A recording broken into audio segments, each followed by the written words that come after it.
Hi, and welcome to Happen.World. For the next several weeks, we're doing something a little different. We'll be posting The Gist, a series of weekly blog posts, also available in audio, which highlights ideas we're exploring through the work of various authors and speakers. We start with the work of John Kabat Zinn to examine our senses and the ways in which they shape our experience of the world. We then examine the idea of integrating our physical senses with our minds through the work of Judd Brewer on forming new habits of mind, Dan Siegel on interpersonal neurobiology, and David Steindl-Rast on connecting our world through grateful living. Dr. John Kabat Zinn has been a pillar in the mindfulness movement for decades. His book, Coming to Our Senses, Healing Ourselves and the World Through Mindfulness, builds on his previous writing. This book is expansive, covering topics such as meditation, our ability to pay attention, the benefits of silence, and our relationships. But the crux of the book lies in John's exploration of the sensory world. He begins with the incredible sense of sight that so many of us take for granted. How often do we stop to be thankful that we have eyes that can see? The remarkable range of things to see in the world, the array of colors present all around us. John takes us on a walk through a beloved trail that he frequents. He always makes a deliberate attempt to sit and gaze at the fields beyond the trail. He talks of the rich red fescues, purple flowers in the grass, the way the light hits a farmhouse in the distance, and how each time he walks, the field looks different. There's always something new to notice, if only we take the time.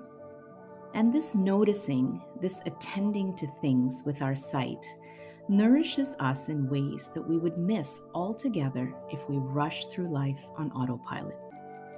John also talks of how those without sight become whole body seers, using their other senses to develop a mental picture of what is happening around them. He notes that Helen Keller could get a scent impression of a person simply by being in a room with them. From the smells lingering on their clothes, she could decipher if someone worked in a kitchen, as a gardener, or in a hospital. But we don't have to lose a particular sense in order to appreciate it. John invites us to re-engage with our miraculous sense of sight by revisiting everyday things with fresh eyes. The faces of the people we love, the flowers in our garden, the animals we pass in our all too familiar neighborhood. Noted, the journey of discovery consists not in seeking new landscapes, but in having fresh eyes.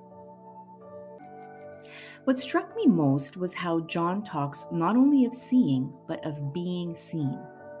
He and his wife, Mila Kabat Zinn, have worked with many families on mindful parenting. They often ask parents to remember a time as children when they felt really seen. Maybe it was a special, quiet moment with a loving parent or a grandparent or a teacher who really saw and recognized their unique way of being.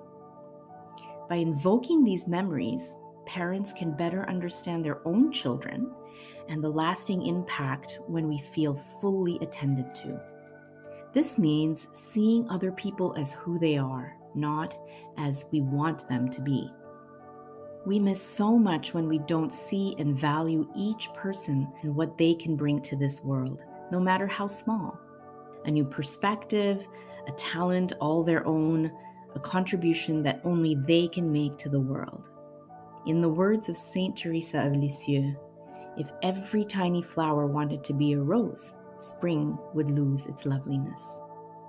So this week, let's all take some time to pause and really take in everything around us, to engage our sense of sight and feast on colors and shades, to notice the play of light and dark in nature or in our homes and gardens, to look up at the sky and notice its vast expanse, and to look with fresh eyes at the people and animals in our lives. To notice when they feel seen by us and see us in return. Wishing you an insightful week And we'll be back next week to continue exploring our senses.